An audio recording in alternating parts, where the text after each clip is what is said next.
नमस्कार दोस्तों, OCN network में आपका स्वागत है। मैं हूं ओमकार चौधरी।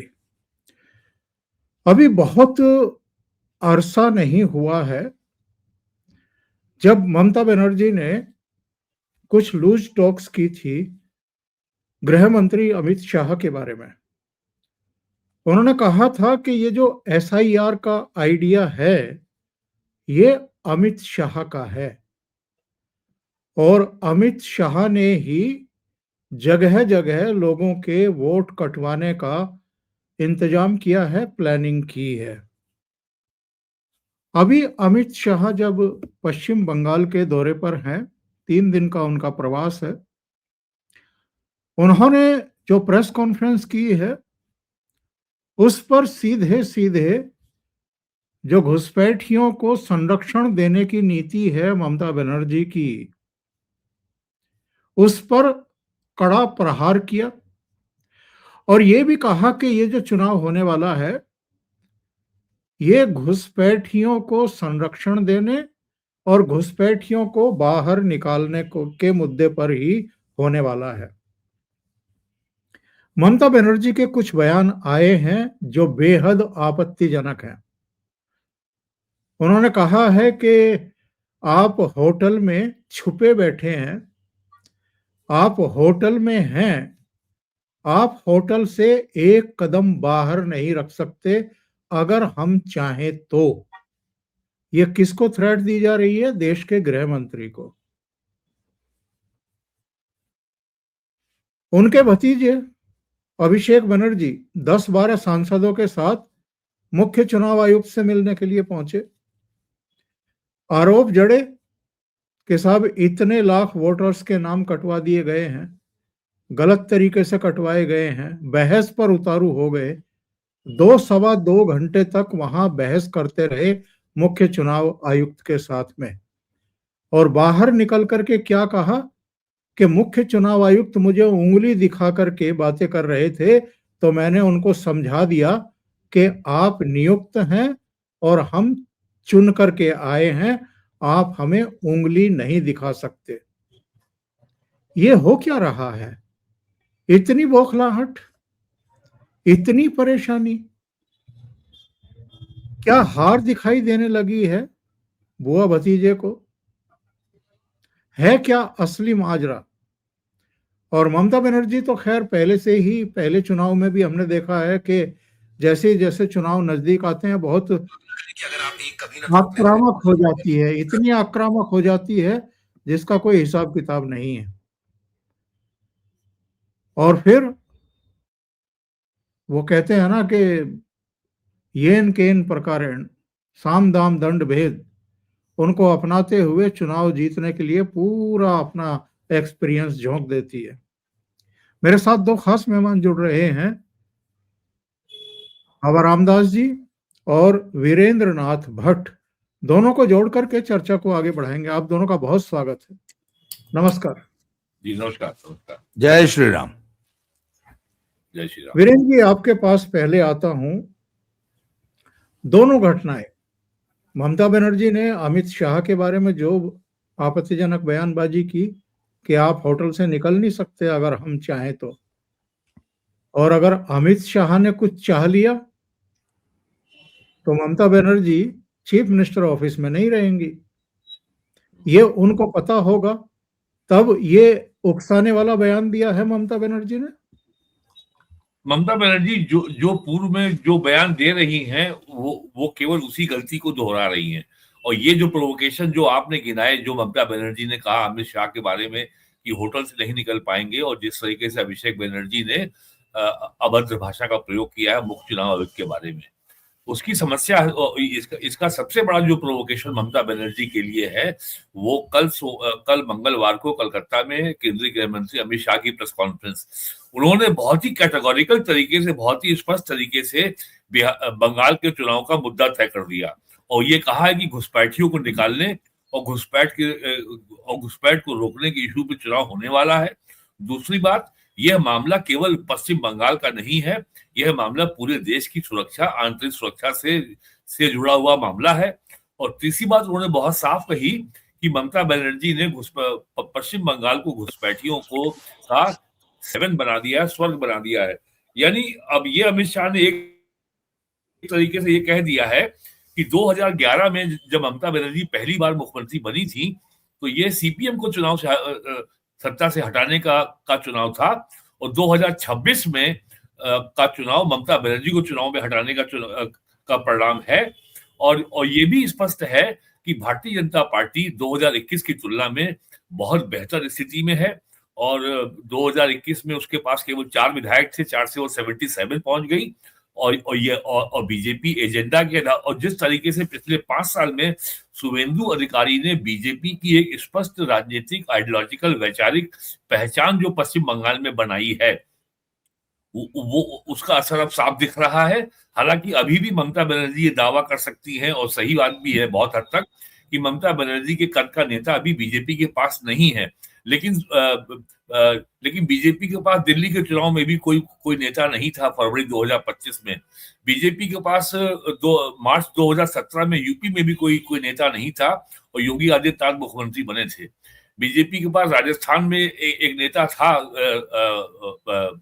ये मैडम सिंधिया, लेकिन वहां मुख्यमंत्री बने भजन लाल शर्मा। मध्य प्रदेश में नेता थे शिवराज सिंह चौहान, लेकिन मुख्यमंत्री बने मोहन यादव। तो बीजेपी पहले से बहुत तैयार है, और अब की बार जो है पिछले बार के चुनाव में कैलाश विजयवर्गीय ने बहुत गड़बड़ की थी, बहुत जो है टीएमसी से जो लोग डिफेक्ट होके आए थे उससे उनको टिकट दिया था।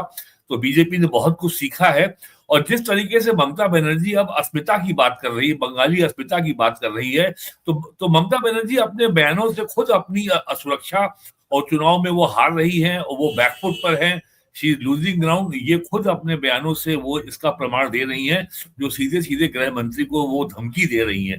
तो जब कोई नेता धमकी की भाषा पे उतर आता है, तो ये सब ये स्पष्ट हो जाता है कि उसकी पीठ अब दीवार की ओर लग चुकी है, और उसके पास अब ज्यादा कुछ जो है कुछ करने को नहीं है। और सबसे बड़ी बात जो ममता बनर्जी के लिए है कि बीजेपी के पास खोने को कुछ नहीं है। ममता बनर्जी एक क्षेत्रीय पार्टी, उनके पास केवल बंगाल है। बीजेपी के पास केंद्र में सरकार है लगातार पिछले 12 सालों से। बीजेपी के पास 12 राज्यों में अपनी स्पष्ट बहुमत की सरकार है, और कम से कम 7-8 राज्यों में वो गठबंधन में एनडीए के रूप में सरकार में शामिल है। तो बीजेपी एक कॉम्प्रिहेंसिव टर्म्स में राष्ट्रीय पार्टी बन चुकी है, और अगर सरकार में नहीं भी है जैसे कर्नाटक में, तो वो सबसे बड़ी दूसरी पार्टी है। वो झारखंड में सरकार में नहीं है, तो लेकिन मेन अपोजिशन पार्टी है। तो बीजेपी जो है अब बहुत मजबूत स्थिति में, हिमाचल में भी वो सरकार में नहीं है, लेकिन वहां वो मेन अपोजिशन पार्टी है। तो ममता बनर्जी के ये धमकी भरे बयान, और सीधे सीधे जो है, पहले वो बोलती थी कि जो एसआईआर हो रहा है बंगाल में, ये हमको भड़काने का, प्रोवोक करने का षड्यंत्र है केंद्रीय सरकार का, हम इसके जाल में आने वाले नहीं है। फिर ये कहा कि ये तो जो है बैकडोर से एनआरसी हो रहा है। और फिर जिस तरीके से ममता बनर्जी जो एक जमाने में मुसलमान वोट बैंक को दुधारू गाय कहा करती थी, अब की बार वो मंदिर बनवाने के अभियान में जुट गई है। एक नहीं 3 मंदिर बनवा रही हैं। एक तो बन चुका है जगन्नाथ मंदिर, कलकत्ता में दुर्गा मंदिर और बन रहा है, सिलीगुड़ी में एक और मंदिर बन रहा है, महाकाल का मंदिर बन रहा है। तो ये ममता बनर्जी की ये सारे घटनाक्रम दिखाते हैं कि ममता बनर्जी जो जितनी मजबूत और आक्रामक 2011 में थी, 2016 में थी, 2021 में थी, अब वो अपना ग्राउंड खो चुकी है। और बांग्लादेश में जो घटनाएं हो रही हैं, उससे जो है उसका पश्चिम बंगाल में बहुत गहरा असर है।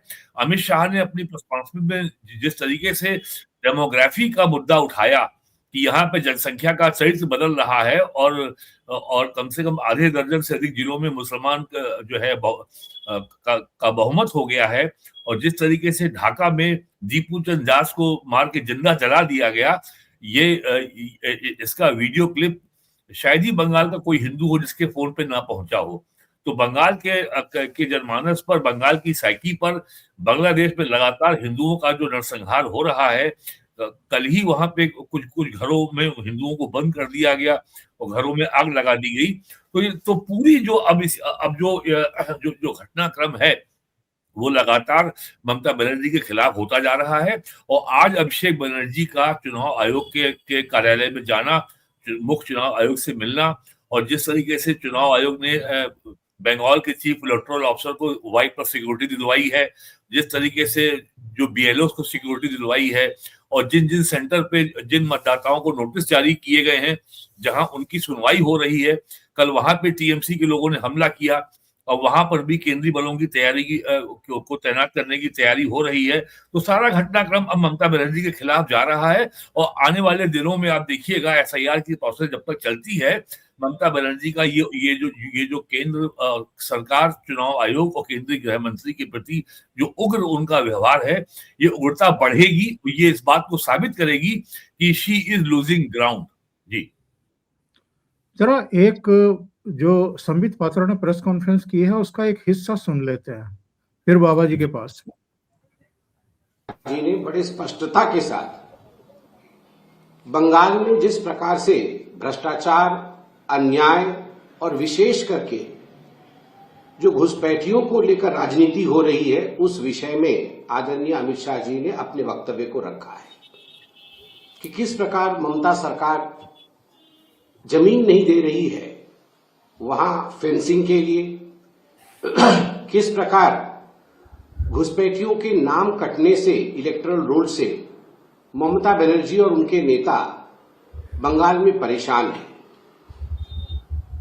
जब ये प्रेस कॉन्फ्रेंस समाप्त हुआ, उसके बाद ममता बनर्जी जी ने जिस प्रकार से अमित शाह जी को धमकी भरी शब्दों से संबोधित किया है, Mamata Banerjee has threatened the home minister of India in the words which can not even be thought of, यह भी हमने देखा।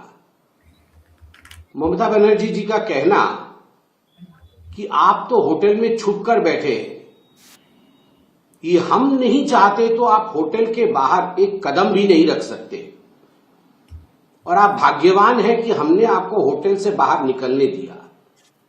मैं दोहराता हूं, ममता बनर्जी जी ने गृह मंत्री अमित शाह जी के लिए कहा कि आप होटल के अंदर छुप कर बैठे और आप भाग्यवान हैं जो हम आपको होटल के बाहर निकलने दे रहे हैं, वरना अगर हम चाहते तो आपको होटल से बाहर निकलने नहीं देते।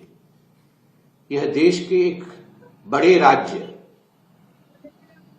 पश्चिम बंगाल की मुख्यमंत्री ममता बनर्जी के शब्द हैं अपने ही देश के गृह मंत्री अमित शाह जी के लिए, और ये कोई पहली बार हो रहा है ऐसा नहीं है। आपको याद होगा कि जब पिछली बार चुनावों से पहले हमारे अध्यक्ष जी माननीय नड्डा जी बंगाल गए थे, उनके कैवलकेड पे किस प्रकार से हमला ममता बनर्जी जी ने कराया था, घुसपैठियों से कराया था। बाबा जी, अति हो रही है क्या, उकसा रही हैं ताकि जो घुसपैठियों के नाम कटने से, घुसपैठियों के सिर पे पांव रख करके वापस बांग्लादेश और म्यांमार भागने से जो नुकसान हुआ है, उसकी कोई क्षतिपूर्ति हो जाए। अगर केंद्र उकसावे में आ जाए और राष्ट्रपति शासन लगा दे तो ये विक्टिम कार्ड खेलें? नहीं सर, देखिए मैं एक तो ये नहीं मानता हूं कि ममता बनर्जी केंद्र को उकसा के विक्टिम अपना राष्ट्रपति शासन लगवाने का षड्यंत्र रचेंगे, ऐसा कुछ नहीं है। अगर राष्ट्रपति शासन लग गया तो सर आप समझ लीजिए कि बंगाल की जनता भरी बैठी है, एकदम फट पड़ेगी, स्पेशली हिंदू जनता बंगाल में। सर मैं पर्सनली देख के आया हूं, मेरा व्यक्तिगत अनुभव है कि जो बंगाल में जो टीएमसी का जो गुंडा जो कैडर है, जो कि उसको सीपीएम से एक तरह से एन ब्लॉक विरासत में प्राप्त हुआ, क्योंकि जब उस गुंडा एलिमेंट ने ये देखा कि टीएमसी की सत्ता आ रही है तो वो एन ब्लॉक रातों रात शिफ्ट हो गया था। सर वो भी इंतजार कर रहा है, और अगर राष्ट्रपति शासन लग गया तो वो ठीक उसी तरह माइग्रेट करेगा जैसे उसने सीपीएम से टीएमसी में किया था, वो टीएमसी से बीजेपी में शिफ्ट हो जाएगा। अच्छा, उसका सर बड़ा बड़ा विचित्र एक उनका मैकेनिज्म है बंगाल में। ये मैकेनिज्म ऐसे है कि ये हर मोहल्ले में, बल्कि मोहल्ला भी ज्यादा बड़ा हो जाता है, मोहल्ले में तो फिर भी 1000 घर होते हैं, हर गली में मान लीजिए एक गली है, उसमें 25-30 घर इस तरफ है, 25-30 घर इस तरफ है सर। उन हर गली में एक रूम में क्लब बना होता है, एक रूम होता है, वो पंचायती किस्म का रूम होता है, उसमें 4 बड़े बड़े कैरम बोर्ड लगे होते हैं और इतना बड़ा ऊपर से एक बल्ब लगा होता है, और उसके बगल में 4 चेस के बोर्ड रखे होते हैं। बुढ़े सब मोहल्ले के सारे बुढ़े वहां इकट्ठे होकर सारा दिन चेस खेलते हैं और लड़के सारा दिन कैरम खेलते हैं, और एक बहुत बड़ा टीवी लगा होता है, उसमें फुटबॉल चलती है। बस ये 3 एक्टिविटी। और बुढ़े सारा दिन सिगरेट पीते हैं तो जबरदस्त सिगरेट का धुआं होता है। वो उनका सो कॉल्ड यूथ क्लब है और सो कॉल्ड टीएमसी ऑफिस। मोहल्ले में अगर आज आपके घर आलू और परवल की सब्जी बनी है तो उस टीएमसी ऑफिस के लड़कों को पता होता है, यहां तक की खबर होती है, एक एक वोट की खबर होती है।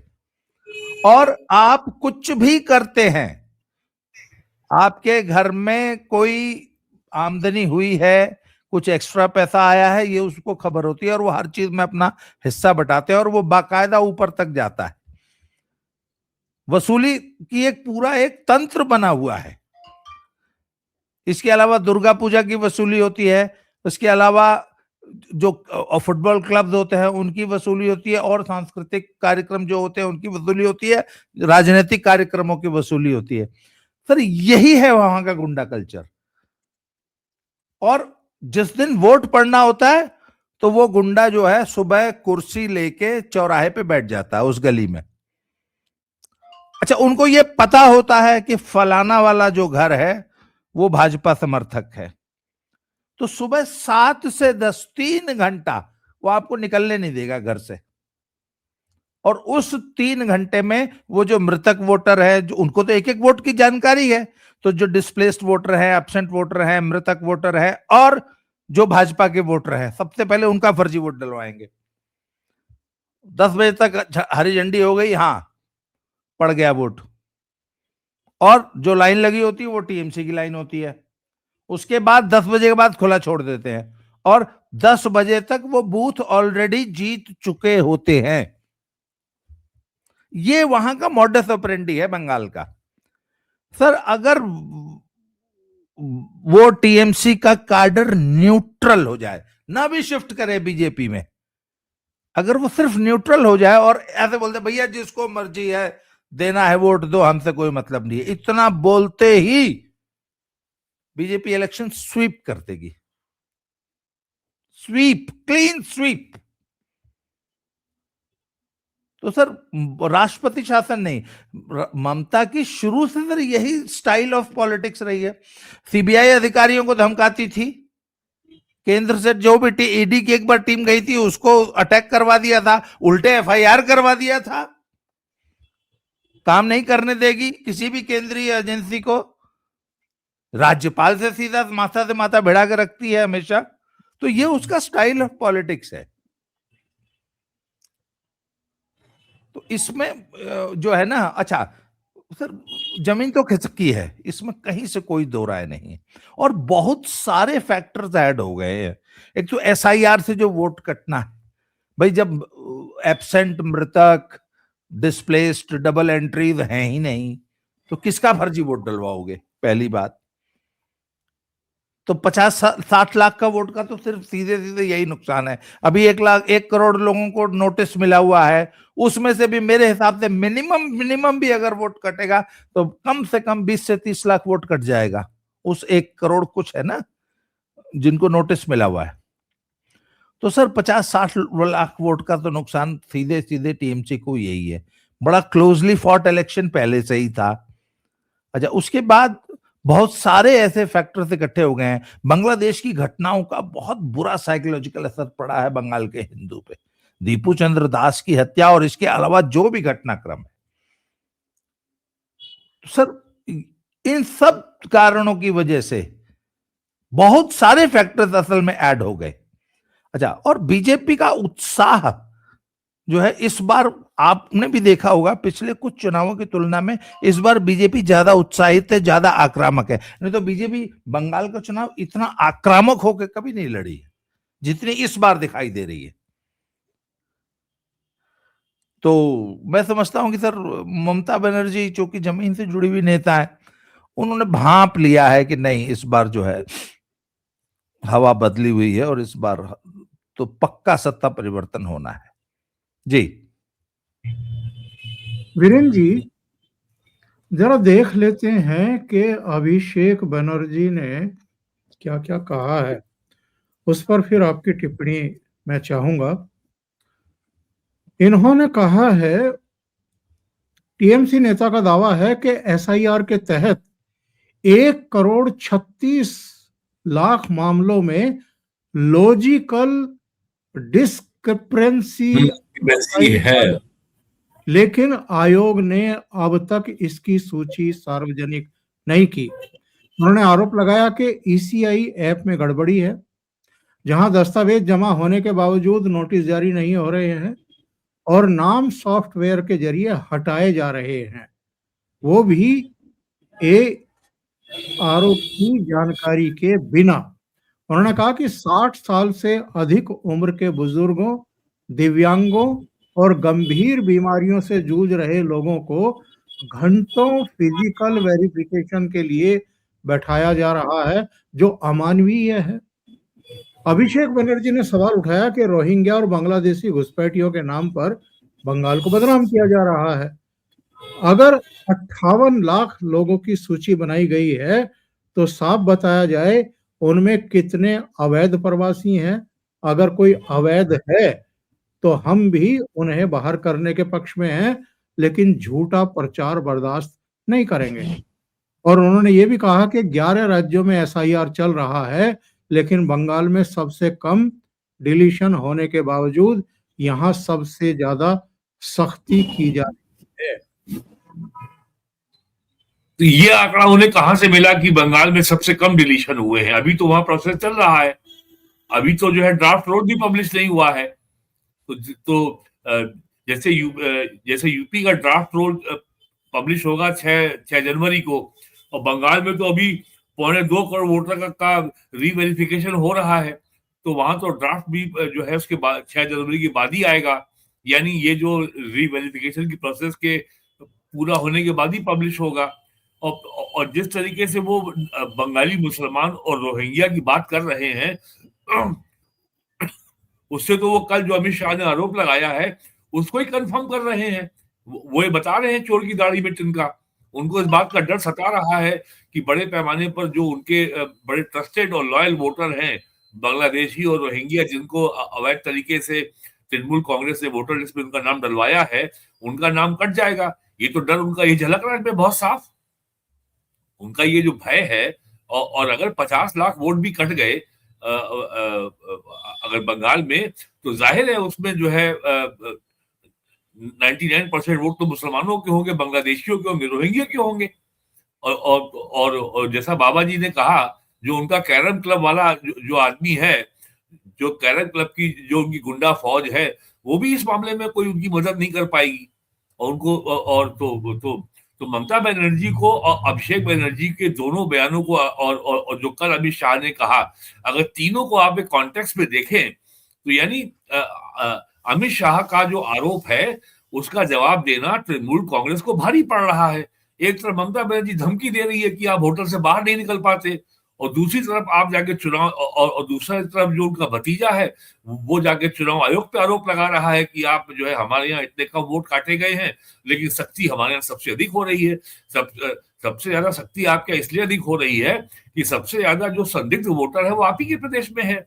यूपी में तो बांग्लादेशी की समस्या नहीं है, बिहार में थोड़ी बहुत थी, फिर भी वो 50 लाख लोग के वहां वोट काटे गए। तो ये सारा घटनाक्रम दिखा रहा है कि ममता की जो तृणमूल कांग्रेस नाम की जो पार्टी है, ये केवल अपने जो सारे उसके पैबंद फटे हुए हैं उसको कहीं ना कहीं से ढकने का प्रयास वो बहुत ही हताशा भरे तरीके से कर रही है, लेकिन ढकने में सफल नहीं हो पा रही है।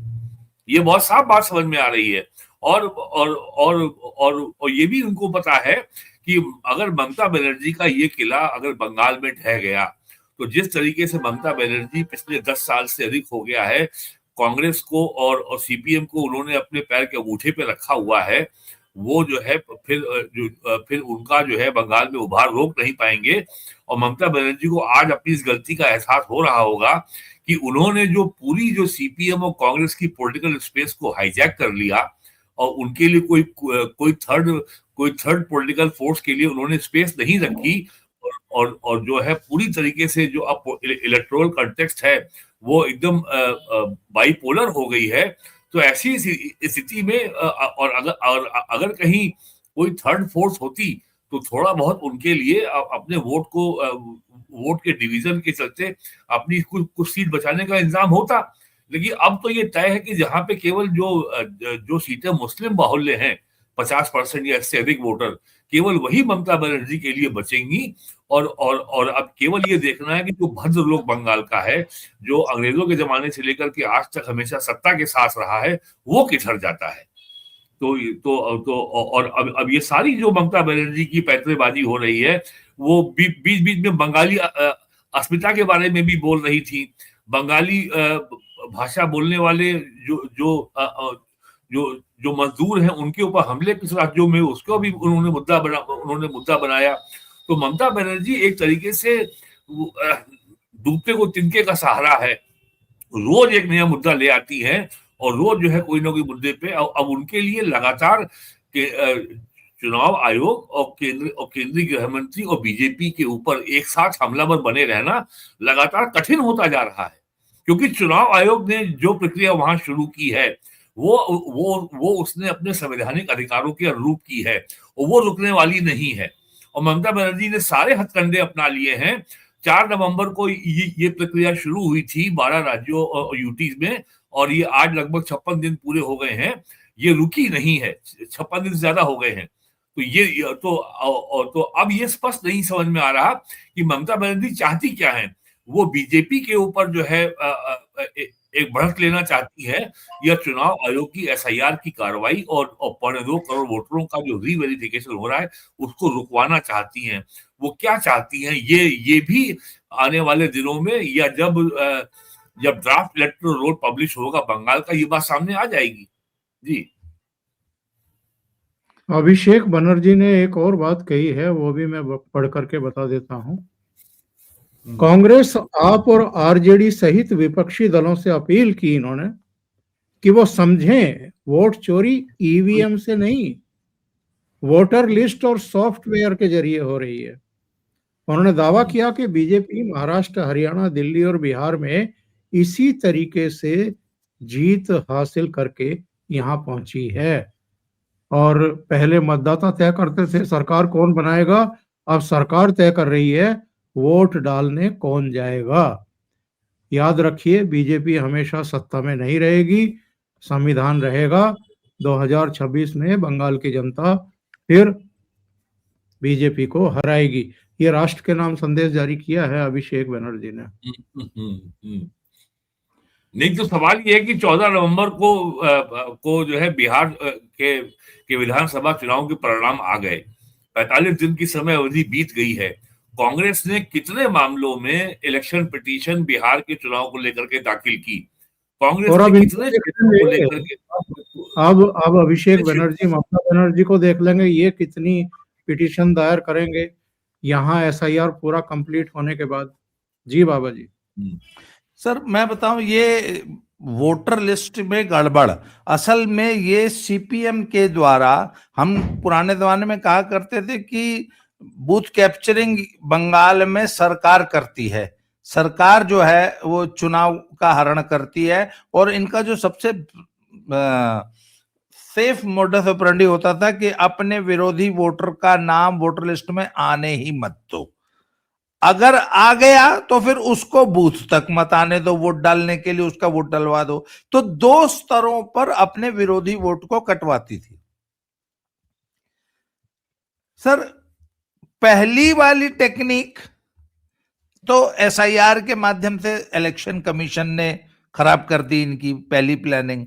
दूसरी प्लानिंग, इनका जो वो कैरम क्लब वाला गुंडा है वो अगर न्यूट्रल हो जाएगा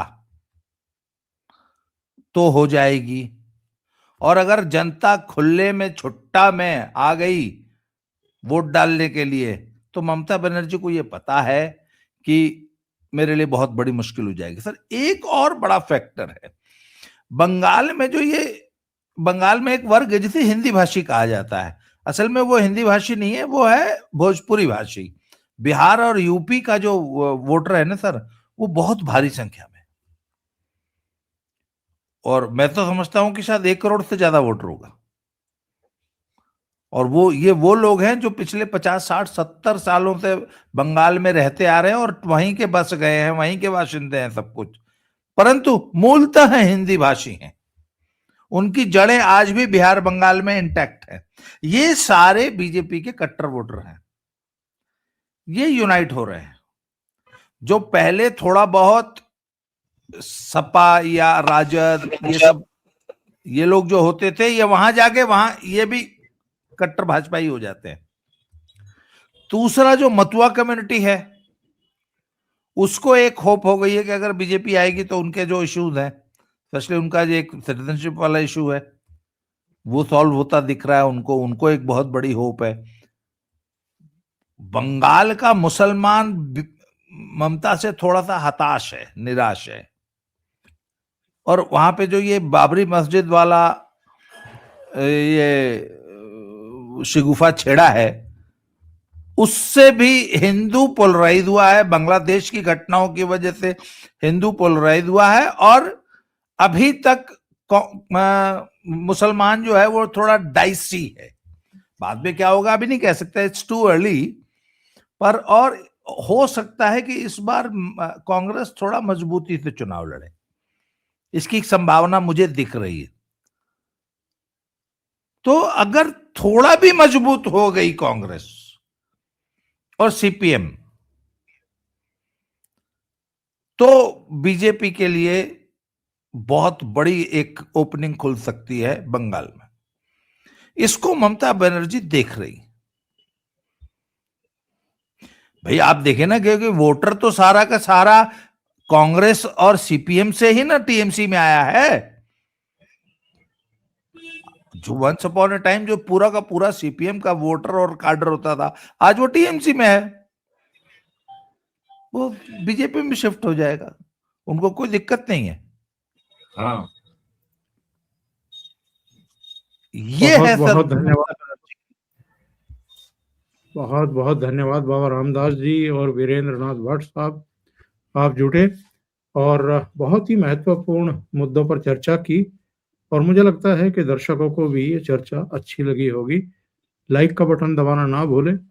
अभी तक ये चैनल आपने अगर सब्सक्राइब नहीं किया है तो सब्सक्राइब भी करें, वीडियो को फॉरवर्ड भी करें, और बाबा जी के 2 चैनल हैं, स्लो जिंदगी और बाबा की खरी खोटी, उनको भी सपोर्ट करें और सब्सक्राइब करें। बहुत बहुत धन्यवाद आप दोनों को। Thank you so much. नमस्कार। जय श्री जय श्री राम।